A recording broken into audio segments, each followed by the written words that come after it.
Welcome to Gab Sessions with Stephanie Marie, aka Gabbie.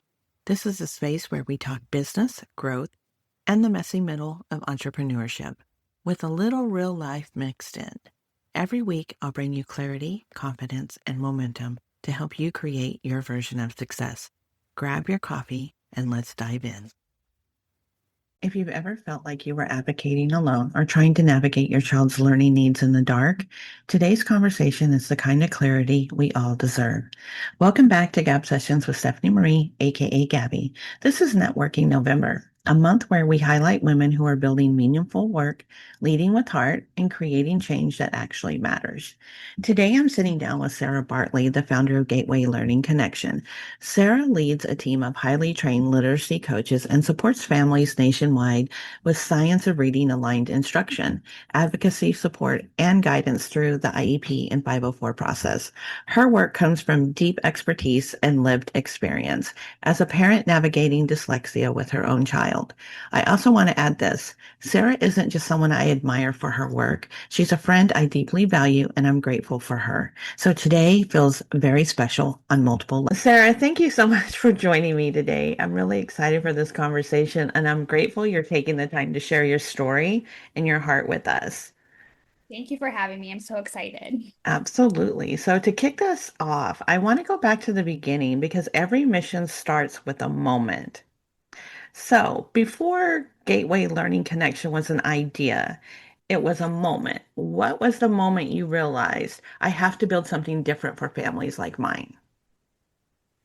I think the moment for me was when I realized that my child, who was struggling so much with reading, despite all of the efforts and the battles with public school to get different interventions and different things for him, and we got the right and outside intervention for him, and he was making progress.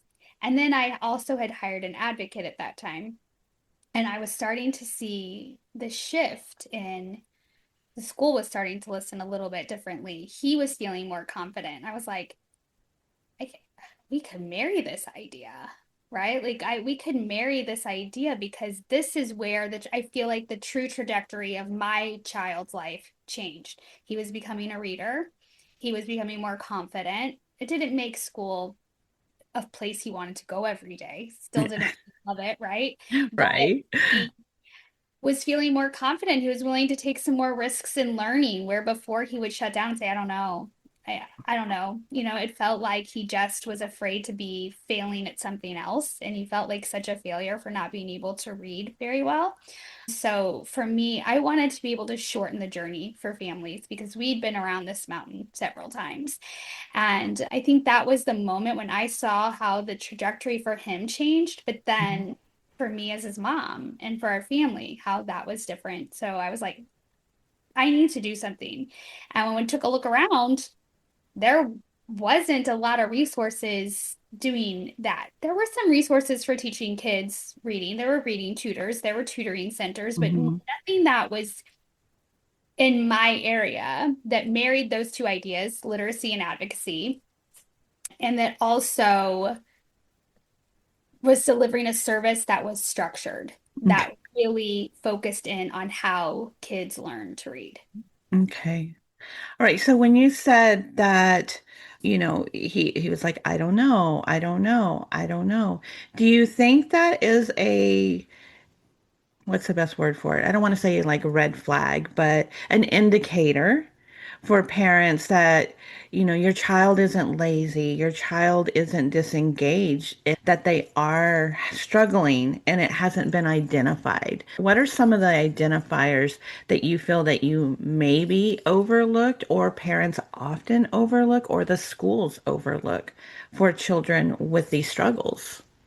I think that in terms of that, I don't know. I don't know. I don't know. That sort of thing often is looked at through a behavioral lens. Like we go, well, he just doesn't want to. Right. He's not engaged. He's not taking ownership of his learning or whatever the statements are about that. And to be fair, my child is 22, so when it's been a hot little minute, right? Since he was in school and I would say that there's been a shift in the way that we think about reading and learning. now that wasn't there when he was 7 or 8 or 9, right? And so it was viewed as him disengaging. And it wasn't until it was like, this is shut down.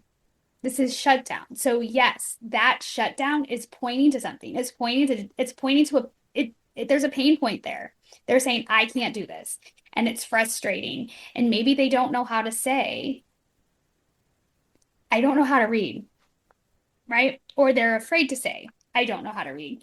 Some other, I would say, early indicators of like reading struggle, reading failure, reading anything would be when you know what you're looking for. You can see this as early as preschool.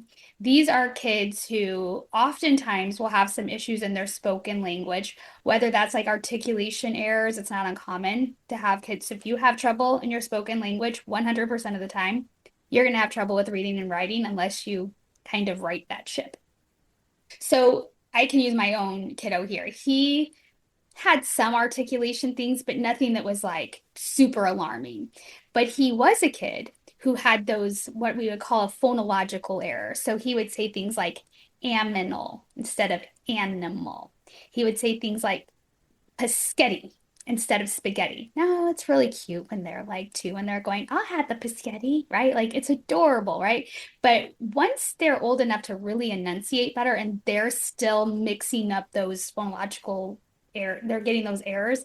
Yeah, that's concerning. I think sometimes we call that, is your child still using baby talk, right? Mhm. That sort of thing. So those phonological errors are a big thing.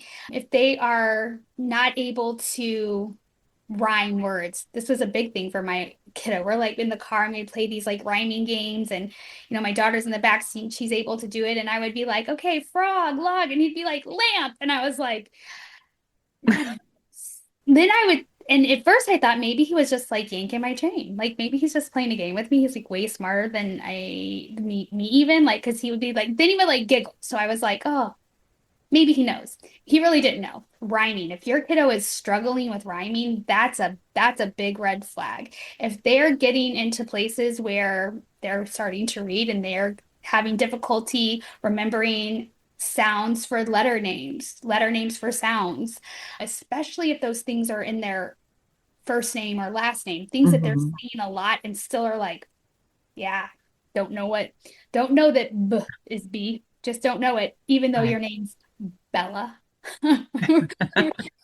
Right? Like you're not able to identify the letters in your name after a good little while and some like explicit instruction in that. That's very concerning. Some really random things. Kiddos struggle with directional words. This was actually one of the, when I look back on this journey, the first person to alert me to like a real issue was the PE teacher. I think that sometimes we don't give those PE teachers enough credit. She was like, he's really struggling with direction words. And I was like, what does that mean? Like, he's struggling with direction words. Well, if I tell the class to line up behind the line, he's often on the line or in front of the line. And like, he struggled with all of those directional words and knowing what they meant. And I was like, I'm going to test this theory out. So I'd be like, hey, go in your room and on top of your dresser, you'll have da da da da beside your thing. And like, sure enough, he struggled. And he was fairly old when he really mastered left and right. Like Okay. that's a thing, like that directionality. And it's because of this, right? Like until you get into school, directions of like the directionality of something doesn't really matter. This is a pen. It's still a pen. It's still a pen. It's still a pen, right? Right. All of a sudden we have letters that B's can be D's, but they can also be a P or a Q, no matter that the orientation of how you turn that changes not just the letter name, but also the sound that it makes. So when you have trouble with directionality, you have trouble with identifying those things. So Okay. it's kind of an interesting little thing. And kids not being able to tie their shoes. And I will also say that this goes back some ways because I feel like there's a lot of kids that can't tie their shoes now. But this might be a cultural thing, a society shift. I mean, who doesn't love their hey dudes, but you literally never have to tie anything. Right. I was going to say there's a lot of adults who can't tie their shoes, I'm sure. I mean, now you could being a kid who can't tie your shoes because we make so many shoes that are slip-ons, even like athletic shoes for running or whatever, right? It's a little bit harder for like work boots, things like that. You should be able to tie, But they but got a zipper on those nowadays. right. I mean, we've really accommodated in society, which is great, but it also, but that is a skill that is on the list of like red flags or warning signs, like difficulty learning to tie your shoes, because it's a specific, you have to do specific steps in a specific order Mhm. to tie your shoes. No matter what your method is, the little bunny around the street, like I don't know, all the things you have to do them in a specific order. And sometimes kids with dyslexia really struggle with keeping things in that order. And it doesn't help that like 40 to 50% of the time ADHD accompanies dyslexia. So Right. Now, and with your extensive experience, I mean, you've been in this space for a long time. Like how many years? Like let's focus on where you are an expert in this space and a leader in it. You know, we're talking about your child, but like you said, it's been how many years and the changes that have been occurring even just recently, acknowledging what you have been advocating for a very long time. Like share that level of experience. I think people should know how much experience you have and what your center does and as a leader in the space.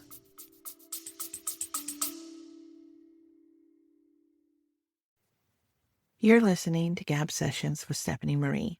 Quick pause. If you're ready for more clarity, confidence, and momentum in your business, come join us inside Business Growth Society. It's where entrepreneurs like you get the strategies, support, and community to stop spinning your wheels and start building your version of success. Check the link in the show notes to learn more and join today. so I started doing this work in terms of like the business in 2017. So we're creeping up on 10 years fast, aren't we? Right. But I would say that prior to that, I was very active in the moms group that's transferred into a Facebook community that has parents and educators and experts in it. Mm, And, that grew along that way. But that initial connection was a group of moms who had kids with dyslexia that wanted to see change in our state because my kid was in an elementary school when you didn't say the word dyslexia in a in an elementary school, right? They would go, like some people are saying that's not a thing. That's a right. archaic term. Or gosh, what did someone say in a meeting to me? Basically, that's just an old term. And I was like, it's not though. Like, or and then it turned into it's a medical diagnosis or clinical. Okay, I mean, we can have that argument another time, or you can go down that rabbit hole. But I didn't have a choice but to start learning and becoming an expert in dyslexia and reading and writing and even like ADHD and anxiety to a degree because I was the parent of a child who was struggling with those things. Right.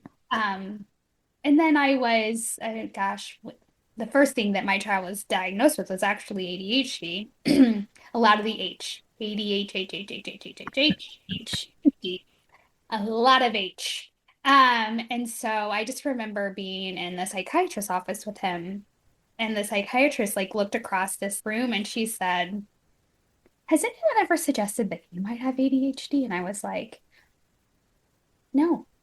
But this makes a lot of sense. And like, there were a lot of like pieces that sort of came together there, right? I was like, this makes a lot of sense. I'm putting a lot of pieces together here. Like, right, I was the very much the perfectionist, get my work done at school, like be that, try my best to be the A student, often was like an AB student, but I gave a lot of effort. And sometimes it didn't look like there was much effort, even though there was a lot of effort. So I don't know. I guess I've been living that ADHD existence since my kid was like 6. And then parenting the ADHD child, and then dyslexia diagnosis came along, and we have the language impairments. I mean, I don't know, it's like an onion. I swear, the more we like pulled back, the more I was like, at what point do you just stop adding to the list of things? Right, right. You know what? You're a quadruple threat. We're gonna leave. And so I mean, he was in first grade the first time I was in an IEP meeting. So, I mean, I've been living that life, right? Learning all along the way, having some instrumental people in place at times. I like looking back on it, I'm like, I don't know, there was divine connection and purpose there for sure, all along the way. But even in those early days when I was really struggling, there was always somebody there to ask questions of, or somebody kind of came across my path, or it would be, I mean, I don't know. I just always had the person I needed to answer a question that I had. And I don't think I gave that enough gratitude or noticed in the moment. But looking back, I see that. I always had that connection and when I didn't have community, I at least had connection. And then I had community and connection. And so I think that all of that's really important. So my expertise has really been, I mean, I went back to college late in life. I was going to be a grief counselor or a marriage and family counselor. I don't know. Those things are still on the table sometimes. All the things I want to do when I'm a grown up, but right now I run a successful reading center and an advocacy center. So I'm constantly learning, constantly training. I employ smart, capable, mostly women that know things I don't know. And so I'm able to lean on their expertise, and I go to trainings for reading, but I am not somebody that I always say to people, I know a lot about reading programs. I know a lot about how the brain learns to read, but you don't want me to teach your kid to read. I can help you ask the right questions for someone who's teaching your kid to read, but you don't want me to be the one because I'm not a natural teacher. Well, but I would say that's a natural leader. And like you said, you have people that do the teaching for you, for so you are a natural leader. And I think, when they asked you, do you think you have ADHD? That may have helped you navigate it because you like probably, I mean, I've never had someone tell me, but I probably am, how many undiagnosed people are there, and we learn to survive it. I'm a Gen Xer, and we're not allowed to have those labels. No way. We drink out of the water hose, we come in when the street light comes on. We're invincible sort of thing. We're the ride or die kind of people, and you don't put labels on. And, I think having be in the trenches sort of thing that helped you navigate and know that there was something wrong because you experienced it yourself, but without someone knowing there was something wrong, I guess is kind of a thought process with that. Yeah. I mean, yes, I think that no, neither of my parents were like, you know what, we think you have ADHD. They said that is not an acceptable grade. I don't know what you need to do, but you aren't coming home with a D. Okay. Okay. Right. And so I did the things that I needed to do. That meant sometimes studying really hard. It meant I really tuned into, I think I was very fortunate to have teachers that like to talk and lecture because I have a way better memory for things that people say to me. My husband hates that I have this skill, by the way. He can be like, you're wearing an orange shirt and you were standing by our kitchen counter and you said word for word this thing. And you did da, da, da, da, and then you said, and then I said, and he's like, right? Right. So I had teachers that like to lecture. So when you talk about like education and then like accommodations, they would say, this is going to be on the test. Don't forget this. This is going to be on the test. I had a really good memory for auditory information. And so I didn't I didn't take great notes. Imagine that. I wasn't and able to write it down fast enough. But I could remember what they said. I could fill out a study guide, right? It wasn't acceptable to not get things done. So that meant even if I stayed up late or didn't get much sleep, I got it done. I'm Gen X too. And it was like, failure wasn't an option. Right. And it wasn't that my parents were hard on me, it's that I was hard on me. Right. I think that, what I know about ADHD now is that that was more like I didn't want anyone else to think I didn't have my stuff together. So I worked extra hard to look perfect. Yeah. We have that perfectionist syndrome, I think. Yeah, where it's like, I need everybody to think I have it together all the time. And I'm like, nobody has it together all the time. I logically know that. And my therapist will say, you can't control people's perception of you. I'm like, I think you can, though. I think we can. I think we can try really hard. I was like, I mean, are you sure though? What if I tried this? And she's like, no, you can't. That's a no. Okay. So all you can do is put your authentic self out there. I'm like, I'm sorry. That might be a little much for some people, is what I think. Sometimes I wonder if people are really prepared for the authentic me or authentic anybody. Um, I mean, I love the authentic you. No. Because it goes back to, and this might be a little bit off topic, but I think that you look at these as well as the like personality or what are you? And like on the DISC test, there's like an adaptive and a natural. And I think that there's probably a lot of them that are adaptive and natural. And anytime I take a test, I'm always like in the middle where they can't figure out what I am. And I don't know if that's my adaptive is so strong that the authentic struggles to show up. And so with like learning, you said something that was really kind of interesting to me where, we had teachers that lectured, that they taught. Actively engaged, I guess is probably the right word, the big kid words to use for that. And now we rely on Chromebooks so much.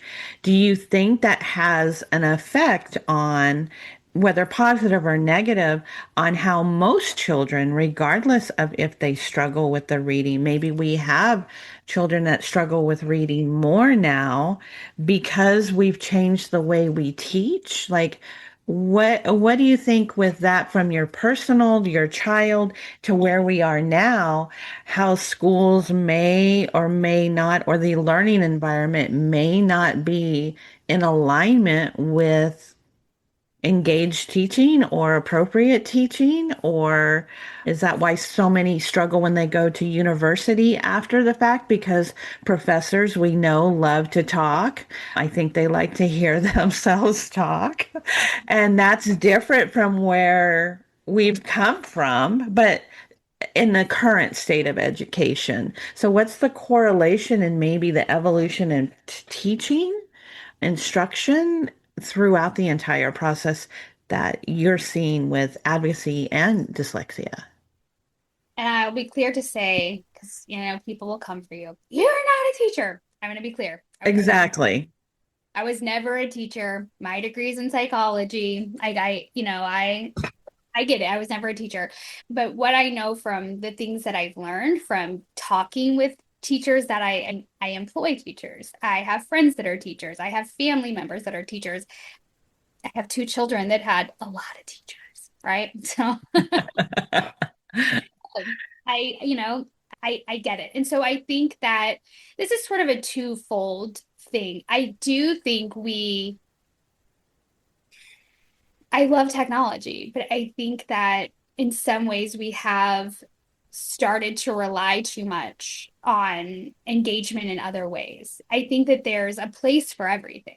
Yes. I do think that this generation of kids can figure out how to take a lawnmower apart and put it back together, right? Like we were MacGyvering crap, but we definitely were like, we got it apart, put it back together. So Billy down the street. I think his brother's a mechanic, right? Like Right, right. we had good networking, right? We were good networkers. That's a good adult word, right? We were good workers. Yep. We didn't have like the step-by-step guide, and I think that kids have all of that at their disposal. However, having said that, not every kid learns that way. And I think that we've also started teaching in such short blips. Kids don't have the cognitive stamina that we used to have. There was this like, you're going to sit there, you're going to pay attention. Do I think that over time, any adult has been able to sit somewhere for 2 hours and pay absolute attention for 2 hours? No, I don't think anybody's brain works No. that way. I think that everybody has some limitation, right? Whether that's 10 minutes or 15 minutes or 20 minutes. More than that, you honestly, there's usually a shift in something. You move around, you do something, and you kind of come back to like re-engage. And so, but we've even kind of crunched some of that down. So kids are getting information in 3, 4, 5 minute pieces, right? That's how they're consuming information. And I Right. don't think there's anything wrong with, say, like YouTube to teach kids things, because sometimes you come across, let's say you're learning long division and you have a fourth grade teacher who math isn't really like their strongest suit. They know how to teach long division, but like they don't have a passion for teaching long division. Like they're like, okay, I can probably get it done.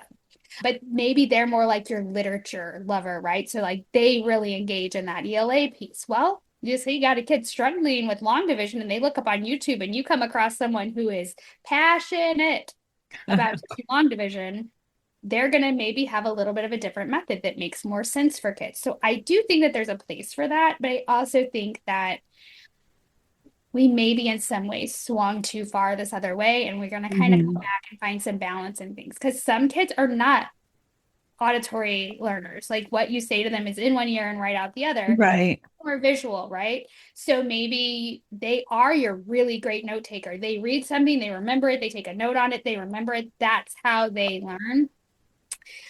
I think that education has attempted to, and in some ways really good at that multimodal sort of learning Mhm. environment, um, that we didn't always have at our fingertips. But I think that there needs to be balance, and we are using Chromebooks a lot. Kids and technology, I think we're finding more and more that they struggle to not want to play the game on the technology. Like there really is this addiction to like these dopamine hits all the Yeah. time, all the time, all the time.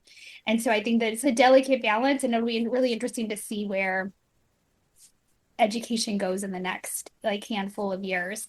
Like one of the things that's happened here in Missouri, and I think it's happened in several other states, I think Indiana, and I want to say a state down south. This is terrible that I can't remember, but kids aren't allowed to have their cell phones like on or on their person. They can't, at least can't have it on during the school day anymore. And so I have overheard conversations at our center where teachers are talking about how middle school hallways are starting to feel like how they work in the old days. I don't know if I should be offended by that or not, but right? Where kids are walking down the hall and they're engaging each other in conversation. They are, Mhm. it's, you're starting to see kids move outside their social circles a little bit in a different way, where when they could have their phones, they're leaving their class, they're texting their friend, they're not, they're not engaging with each other. And so I just think that I wonder how much more engagement is happening in classrooms too. Kids are more engaged in the lessons because they don't have something to be distracted by. It's a hot button topic here. It is a hot button because you know me, I'm a geek and I love tech. But I also think it's one of those things that you have to disengage from. And tech could be an amazing interactive tool for teaching with the 3D models and just all the amazing things that it can do. But in a classroom, community environment, rather than on your personal device. And it's a hot topic of the safety for the children. They need to be able to communicate with their parents. You know, there's crazy things going on in the classroom. But I think making them put it in their backpack or hidden in the desk or don't look at your screen while you're in my classroom. I think that's absolutely a really neat thing. And to not have it in the hallway, hallway was my favorite time in between classes. I mean, think about it. And then you would share lockers because your locker was too far away from your next class. You had like stuff shoved in three people's lockers. You're like, Exactly.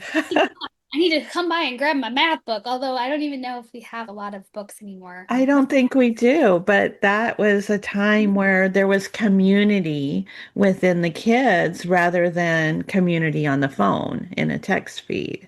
I think that what was meant to connect us, and it does across the world connect people, right? Like I'm in Missouri, you're in Texas, here we are, right? We're connected, Right.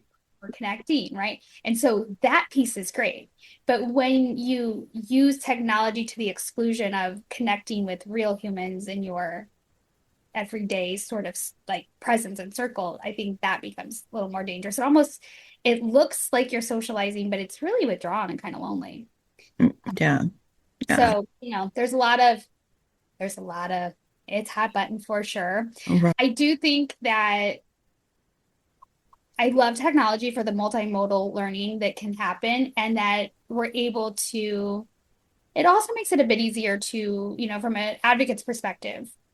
You have a kid who's reading 3 grade levels behind and they're a freshman in high school, but they're expected to be taking these grade level classes that have a lot of reading in them, then how great is it that there are tools now that will read that screen to you and that it doesn't matter at what grade level that you're reading, you can still access material.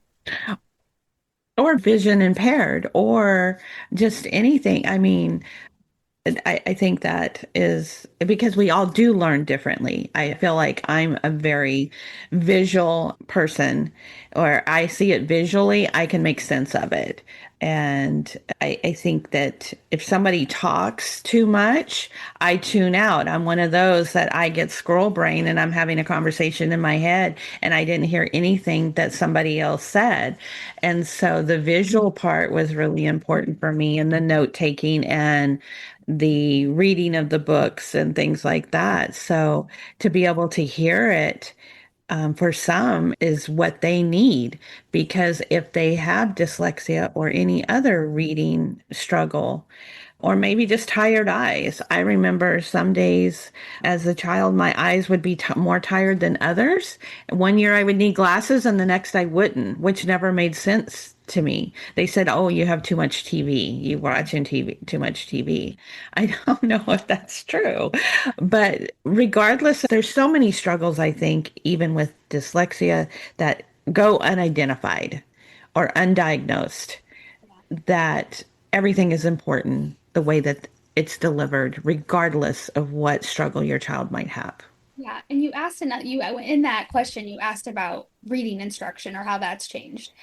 And there has been a big kind of shift back into what people would say like, oh, we're shifting back into phonics or we're shifting back into this, it's only phonics, it's structured literacy. And what it really is I think that we're starting to look at what the data and 50 years of research has shown us that there is the science of reading, things that align to the science of reading, that are Right. rooted in the science of reading, however you want to phrase that.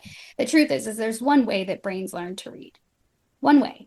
Now, some brains really adapt to that quickly, and they're going to learn to read no matter what you do. Really? Like there's a certain amount of the population, let's say 25, 30-ish% maybe, that literally you could sit them down in front of Sesame Street, the letter people, whatever the thing is, and their brains are going to make those connections and they're going to learn to read. Period. I have a niece like that. Much to my sister's chagrin, she taught herself to read at like three and a half by watching like leapfrog videos or something. And she also like learned to spell. So there was no more like, do you want to have Pizza for dinner? And she's like, oh, pizza. Right? But she's in that like that 25 or 30% that like literally no matter what method you would have taught her, her brain was going to figure it out. That's not most people. Most people need explicit instruction.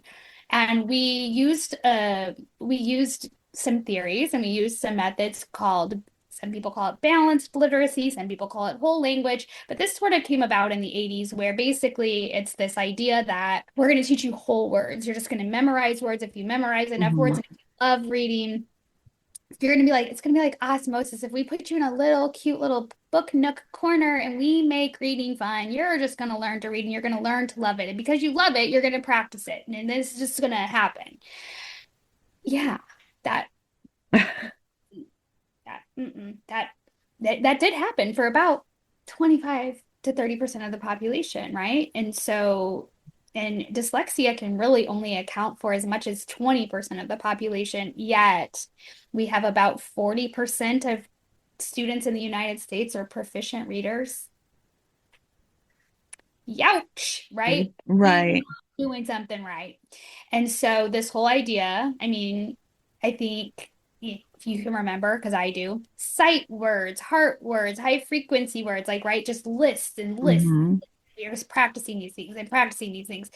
That never really did work for my kiddo. Did he memorize some of these high frequency words? Yeah. Did that make reading some things easier? Yeah, absolutely. When you can look at a word and know what it is and keep on trucking, yeah, absolutely. That's going to make things a little bit easier. And I'm not discounting the importance of high frequency words and being able to look at words on sight and know that. Right. Something about the fluency piece of that that's really important, but that's only one piece, right? That's only one word recognition, one piece. But what goes into that is phonological awareness skills, those rhyming skills, knowing how many words are in a sentence. I mean, just like all of these skills that break down, being able to decode, crack the code. So kids need this explicit instruction, and it's great for all children benefit from this. But your kids who are struggling readers, whether they have dyslexia or they don't, your struggling readers need explicit instruction. And sometimes they need this in higher doses, right? They need it more often. They might need it in shorter amounts of time to like digest it, but they need it more times, lots of repetition. Um, it would make people better spellers in general, this explicit instruction. And so we've sort of done that swing back, right? Now we're looking at this interdisciplinary field of study that spans 5 decades and across multiple countries and multiple languages. So we're not just here in America studying reading, right? How does a brain learn to read? This is like across the world. So we can see that across the world, people's brains are doing very similar things while they're reading. So I think that we've made that pendulum swing back, and I still think that there's work to be done. There's trainings to be had, but that is a big change in just the last, I would say, 3 to 4 years. You really have seen, but like particularly in this school year, I've seen more and more districts that are adhering to those old whole language leveled literacy readers sorts of things are really kind of going by the wayside, and they should. And then you have some of these more explicit instruction types of things coming in, and we're having teachers who have to learn even more for intervention groups because some kids, they're going to get enough in a general education classroom, and some kids are going to need small group learning, and some kids are going to need an even higher intensive level of that might be special education. Not every child who struggles to read needs special education, but every child who struggles to read needs intervention. They Mm. need to be taught in a way that the brain learns to read and figure out for them what that dose looks like, the frequency Right. dose and the frequency of that, and then I feel like we're starting to get, I mean, my hope is we're getting better at looking at the whole child and not Hmm. just going, he doesn't like to read, so he doesn't practice, and that's why he's not good at it. Right. Digging for a reason. Right. Or his parents aren't reading to him when he gets home, or they're not doing the reading program that was sent home with them. Yeah, you're not reading with you at home, are they? You don't Right. live in I mean, gosh, years ago, I remember teachers would, and maybe they didn't mean it. I'm going to say, I hope they didn't mean it like it came across. They just don't live in a literacy rich environment Mm. or a language rich environment. Ma'am, I don't know. But it sounds like you're saying I don't talk to my kid enough, and because I don't, or I didn't, or you think that I don't, that he can't read because of that. And, I want to be fair to say there's a language is huge. That's probably dyslexia is a piece for me, but language overall, language development, little kids, middle, like that is where I have a fiery passion because that is where it spurs all of the other things. I have the opportunity to do things a little bit different with my granddaughter than I did with my kids. And that's a luxury that I have as a Gigi, right? I, Right. I'm not worried about like every decision I make impacting their whole life, right? So for me, when she's with us, I'm narrating our day, right? What do you think about that? What color is that bag? Could you give me that orange thing over there? Like when we're reading, I wish I would have known what I know now when my kids were younger. I think I could have been, not to say that Zane has dyslexia because I didn't read him enough books. I know that that's not the truth. Right. Right. But could I have made some things a bit easier? Maybe, but I didn't know what I didn't know. And now Right. we do. So, Gabbie is repeat, repeat, So, right? so with that, I would say, what would you tell or advise a parent with young children, or, you said you wish you would have known? What would you tell your younger self or a parent who might be struggling with not knowing, and not just dyslexia, just like academic struggle, because your center focuses on, reading for all different things, not just dyslexia. And so, what would that advice be, either to your younger self or to parents that might be struggling with a child that's struggling in academics? I think if I could give my younger self some advice, the first thing I would say is this is a marathon, not a sprint. I wish someone had said this is a marathon, not a sprint, and resting doesn't mean quitting. Because I was so afraid to stop moving forward, to stop looking, to stop researching, to stop doing that because it would look like I had given up. And really, what I needed to do was rest. So, for my younger self, oh, this makes me so emotional. And this is unexpected. Um, for my younger self, I wish someone had said, it's a marathon, not a sprint. It's okay to rest. In fact, resting doesn't mean giving up, it means actually being able to show up even better for your kids, your family, all of the people, and that while everything feels like an emergency and everything feels traumatic, because it does, and I will never say that having a child struggle with anything, I don't care what that is, whether it's an academic need, whether that is a behavioral need, a social emotional, like whatever it is, when you have a kid struggling, it's hard, right? And you want to get to the bottom of it and you want to find the answer. For me, that was mostly academic, right? That was mostly like learning struggles. But the other thing that I would tell myself is it's okay to be present and have fun too. Like it's okay to put those things down. Not everything has to be a learning exercise. In fact, it's good to be present and take that break because when you have one kid who's struggling, that impacts the whole family dynamic. And looking back, I can see how my family dynamic was absolutely impacted. I was, for lack of better words, really obsessed with getting it right for him. And in my obsession to get it right, there were things that I overlooked or didn't notice or didn't prioritize. And it can wreak havoc in a family dynamic structure. And I think that there are some lasting effects. It's not huge, but like some still, like my relationship with my husband struggled in that time. My relationship with both of my children had like strains and struggles. Their Mhm. relationship with each other had some strain and struggle. Um, and so I would say always keep learning, right? look for those opportunities to learn, look for community, look for connection, but also be easy on yourself. Because I felt like I needed to have all the answers and I felt like I fell short all the time because I didn't know. Well, thank you, Sarah, and for sharing that. I know how passionate you are about this because it's not just dyslexia that you do at your center and you do advocacy and that you are so passionate about all of this. And so I appreciate you sharing that and telling our younger self and the parents that might be struggling with all of this right now. You also do personal development for people. Like recently, I think, haven't you been on stage?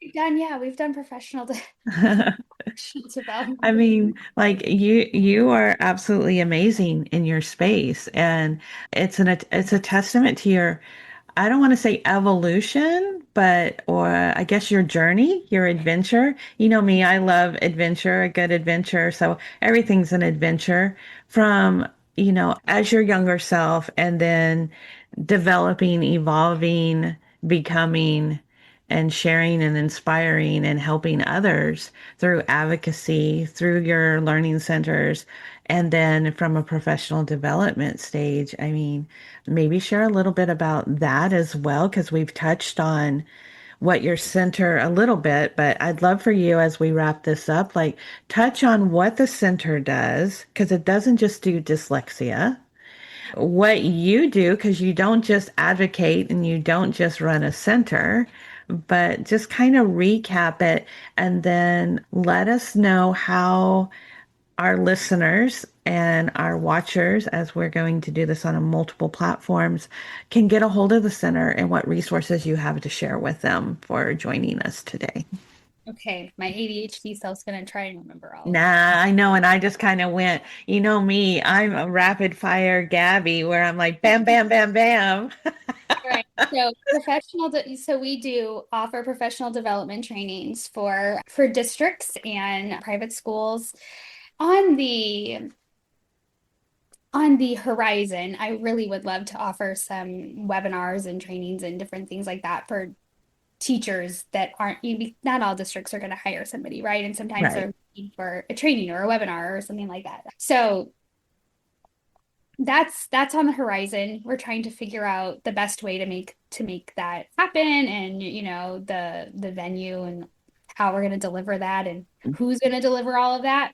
So we do professional development trainings typically around like understanding reading struggles, dyslexia, sometimes that what a good intervention looks like, what the science of reading is. And then sometimes we've done one or two on like special education in terms of either helping mostly in this private school sector, which is a really interesting place for special education because there's really not like IDEA in public education or in private education like that. But, Mhm. you know, from the perspective of how can a private school help families who are trying to get some services from the public school? What does that look like? And they had some questions about things like that. So we've recently done a training like that. That was super interesting. I hadn't thought about some of the questions that they asked. And so I was like, Mhm.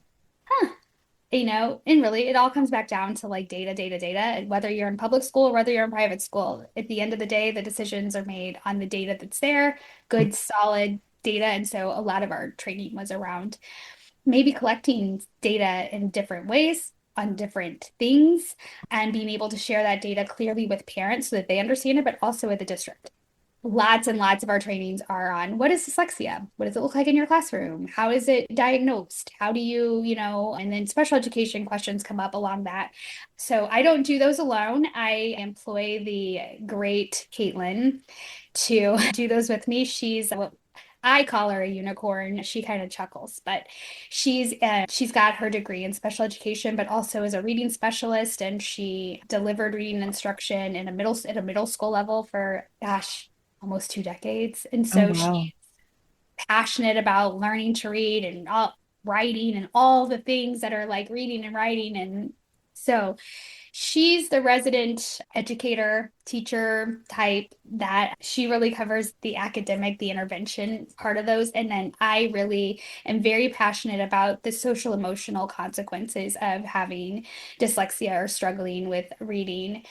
One of my favorite things to share in terms of professional development is this graphic of a dyslexia. I call it the dyslexia iceberg, and it kind of shows you like the struggles that like what you see in a student, right? Like they're struggling maybe with working memory, reading, writing. Sometimes you'll see spelling, right? You'll see all these things, but then underneath that, the bottom of that iceberg is negativity, right? This negative self-talk, shame, just anxiety, depression, all of these hard things that are kind of like, under the surface of this thing. And then this particular graphic, and I do believe that this is on my Facebook page somewhere, maybe TikTok too, but at least on my Facebook page somewhere, there's this graphic. And the shame is bigger than all the other words. And I really did want to hit on this today. So I'm glad we kind of went down this road. One of the reasons that kids don't ask for help, we hear in meetings a lot. Well, they never asked for help. And I can't say that this is about every single learning disability or every single learning struggle, but I can tell you that when it comes to reading, usually it's around shame because there's this belief. And I would say, if I could change one myth, one thing about dyslexia, and if there was one myth I could just dispel and get to people to, is not being able to read or having dyslexia has nothing to do with your intelligence, nothing to do with your IQ. In fact, we oftentimes will use an IQ measure to determine if a child is, well, we do that here in the state of Missouri because, we the archaic way of doing it. And we like numbers, apparently. That was a bit true. So we use a severe discrepancy model for specific learning disabilities. And so we say, here's your IQ and here's where your academic scores are. And well, you don't qualify. But what we know about kids who struggle with reading is that their reading abilities are less correlated with their IQ and more closely correlated with their language skills or oral language skills. Right. Ironically, or not, when you struggle with language, you tend to struggle with IQ measures because there's a lot of language in those tests. And so we don't often get an accurate IQ. Sometimes we do. And sometimes, it really is dependent on the kiddo. 50% of the time when a child will meet eligibility criteria, like in a clinical setting, like clinical criteria to have the diagnosis of dyslexia, 50% of the time, and maybe even 55% of the time. I'm going to say this, 50-ish. 50-ish. % of the time. They will also meet that criteria for having developmental language disorders or developmental language delay, DLD. And so those things come hand in hand so often that it is sometimes really difficult to know all that. So I would say that there is this belief that if I can't read, I'm not smart. In fact, talk to just about any kid that struggles with reading, and one of the first things I'll say to you is, I'm dumb and I can't learn. I'm stupid. My kid said that the first time when he was 7. What's wrong with me? I'm stupid. I can't learn to read. So I was watching this TED Talk and it had Ben Foss. He was talking about shame. He wasn't even talking about reading. He was talking about shame. And I'm like, Ben Foss, this will be great. And I'm watching, and he comes to this part, and go look it up. Ben Foss, shame, TED Talk. Those are the things. Google them because I'm going to butcher this a little bit. So in all fairness, he was talking about a researcher who studied shame in general. And he said that when they did this study, basically the study came back, and I guess what they were measuring was like how much shame and what intensity you feel it, and all of these different things. I guess I should say Ben Foss is dyslexic. He says that in the video. He talks about like how dyslexic he is. So I'm not like throwing him under the bus being like, Ben Foss is dyslexic, right? He wrote a book called The Dyslexia Empowerment Plan. So he's out there. I'm not like, but he said this phrase, and I'm going to butcher it. So you can go watch it. I'll link it in the show notes for people. because I am going to butcher it a little bit, but basically, that people who have reading struggle, who struggle to read, experience shame in the same intensity as incest survivors. I came home, I cried, I bought Zane ice cream for like a month because, right? Because I Right. was so guilty of try harder. Why won't you ask for help? I don't understand. Just ask them to help you. Yeah, I mean, I'm just like on him. And then it was in that moment that I thought, he can't. I mean, like it's not like his mouth can't say, I need help, right? Right. He was physically capable of saying, I don't understand. I need some help. But he was so embedded in shame and the shame of, I'm not smart enough. I don't want people to know, all of these things. And so it's so huge. And I think that just that piece of it, and then I'm a Brene Brown junkie. There, I said it. It said that the thing that helps shame is empathy. And so we really run our center around a few core values. One of them is integrity. We're going to be open and honest with you. If we're not the right place for you, we're going to have a discussion about that because I'm a mom and I know that resources are finite. I know that time is finite. And so if I'm not the place that's going to deliver your child the service that they currently need to get the most out of something, I'm going to be open and honest with you about that. Right. If we are the place, but we have to set some expectations based on your specific child and their unique needs and their specific things, I'm going to do that too. And then we're going, it's integrity, just this open, honest back Mhm. and forth. I'm me. I want you to be you. Like, my door's open. Let's come talk about that. And then the second thing is empathy. And maybe that should have been the first thing. I don't know, because I feel like they're pretty equal, right? Like I lead with empathy. I try to put myself in somebody else's shoes. Like I've had clients come at me real upset. And your first like instinct is really to get defensive and be like, hold on a minute, right? Right. Talk to me like that, right? And so I really try to lead with empathy and try and hear where they're coming from, right? Like doing those things where I hear you're angry, I hear Mhm. all of the things because I needed someone to have empathy with me. I needed someone to see where I was coming from. I needed to feel heard. I needed to be seen. And I want to make sure that we're doing that in the center, that it's a safe place for kids, but it's a safe place for parents. You can come in my office and you can cry and say, this day sucks. This year sucks. This is hard. I'm over it. This is bullshit. Right? Right. Like I'm a safe place for that. And you know what I'm gonna say to you? You're right. It is bullshit. And I'm so sorry you have to I'm so sorry that you're having to deal with that. And I'm gonna sit quiet and let you do the things, right? And then I would say the last thing is I don't know, I guess it's like a toss up, but I would also say it's maybe I was gonna say compassion, but I feel like empathy, compassion, Yeah. niche.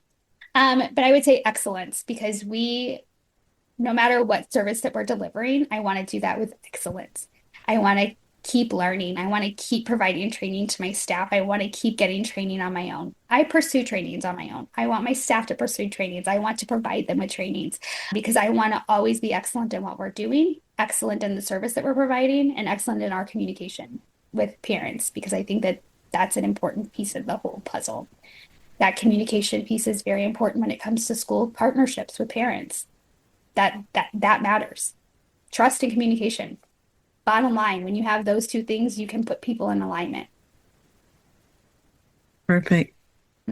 So my center teaches kids to read. We walk families through a special education. We have a tutor to a reading coach or a literacy coach. The name has evolved over the years. Literacy coach is what we are currently going with. We have some that also are very comfortable teaching writing. So when kids sort of transition, they come in with different needs. But my goal in this next coming year is to really hone in on those middle schoolers, those upper elementary kids, those middle schoolers, the finding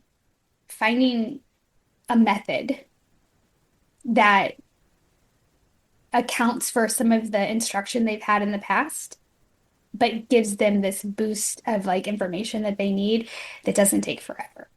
Yeah. Because sometimes this feels like it takes forever. The structured literacy is absolutely life-changing for all kids. The science of reading is life-changing, especially for struggling readers. When families understand what structured literacy is, what the science of reading is, when educators get that, it changes things. I mean, honestly, my hope for public education is that we sort of make this shift back. And if I could change one thing, every human that works in the capacity at a school, from the administrator to the paras, to the educators, to the classroom teachers, to every human would be given training on how to teach reading effectively from kindergarten through 12th grade. I don't care what you teach. Administrators too, because when administrators understand, they can be more supportive to their staff. When they have a clear understanding, when they can jump in and implement and do things. I know administrators do a lot of things, but when you have one, and I've had multiple that I've been in meetings with, they get it. It changes the level of support those teachers feel in the building, and that changes the level of support kids get, and that changes the trajectory of lives. Teaching kids to read is the singular most important thing we can do to combat poverty and that generational thing that happens over and over and over again. Because the truth is, it's a cliche, but I believe it 100%. If you can read, you can do just about anything. I love that.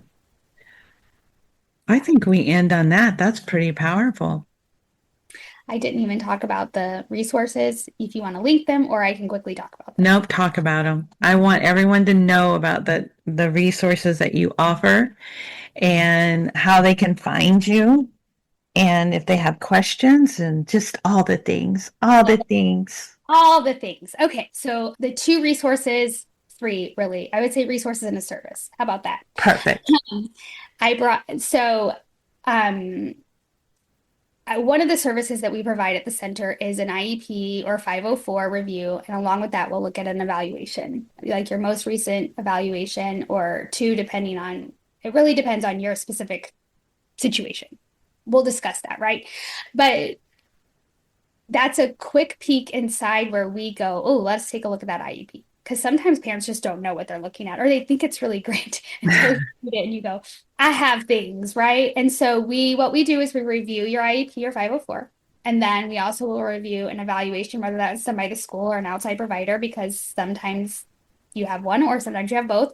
And then we meet with you and we go, okay, here are our recommendations.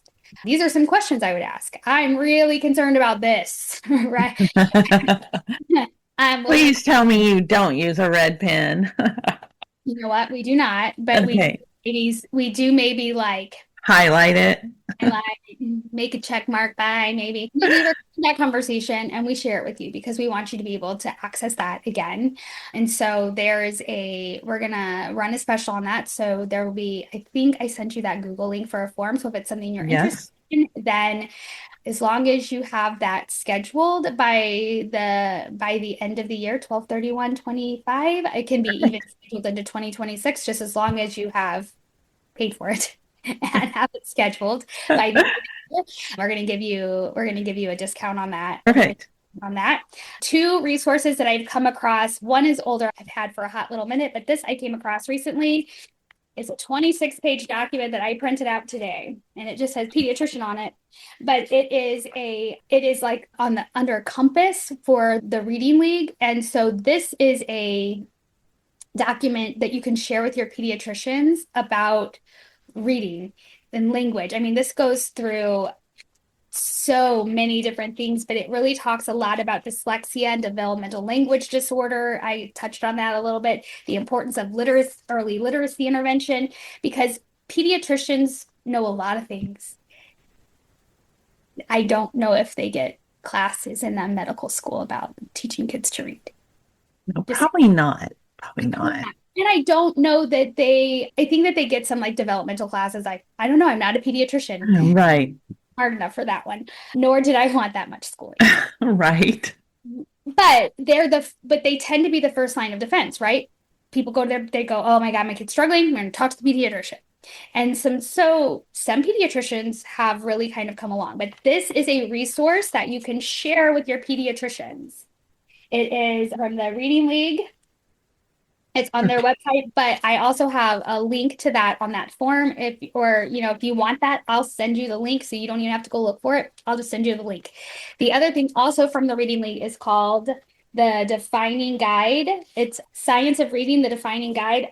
This is great for educators, administrators, anyone in a school, but it's also great for parents because it explains what the science of reading is, what the science of reading isn't. And I think it puts us all on the same page to understanding that. I think that might be one of the first steps to bringing parents and school districts together. So we're using the same phrase because a lot of times people say, oh, the science of reading, those are just buzzwords.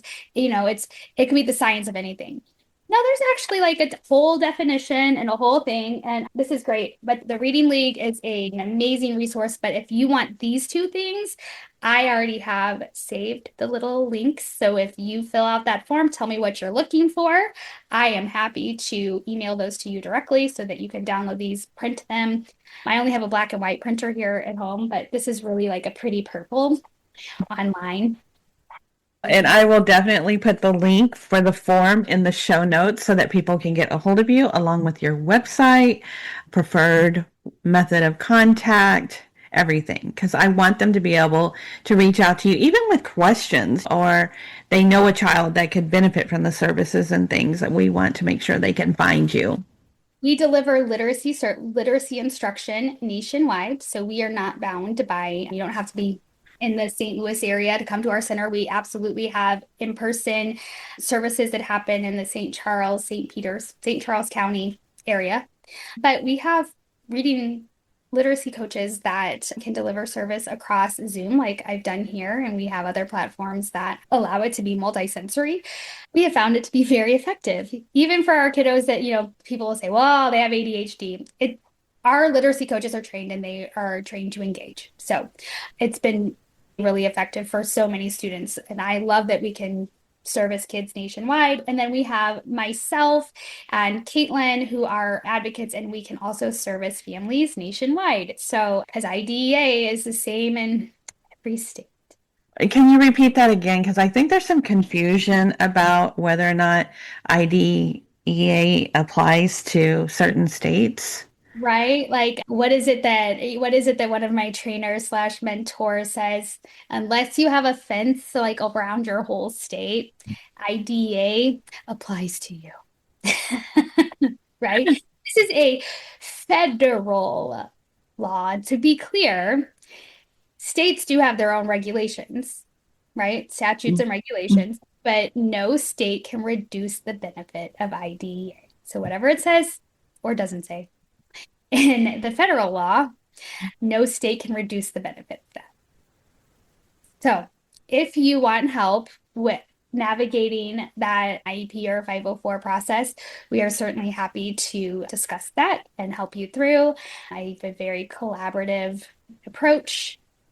I can be very bulldoggy should I need to be. But my initial approach, I understand parents have to go back into that building. I never have to work with that team again if I don't want to. That's not the way that I operate. But, I have the luxury of that. Parents often don't have the luxury of just picking up and moving, right? Like, oh, well, so we're moving. That doesn't tend to be the way things go. So, sometimes it's a little rocky at first. I'm not going to lie. A little bit rocky at first. They're not always happy you brought an advocate. I mean, even if they say, we're so happy you advocate. They're not always, but sometimes they are. And then sometimes rocking that boat a little bit at the beginning sort of smooths out the sea later on. And I've seen that in several clients. And so don't be afraid. You're not going to make someone mad. And even if you do, I'm not going to go yell at anybody. That's not my job. My job is to come in and advocate for your child, really, but help you be a voice for your child too, and help you, coach you to understand what your rights are and when you should say something and when you should say Nothing. I think learning to say nothing sometimes is the skill that we need to learn. So Yes, 100%. Often guilty of. I know I'm guilty of it. So there's All right. I want to thank you so much for the work that you do and the way that you do it. There's something powerful about turning your story into the support for thousands of families. I mean, you truly serve thousands of families in one way or another. You touch one person, and there's that trickle down or that ripple effect that is amazing. For anyone listening, everything you need will be in the show notes.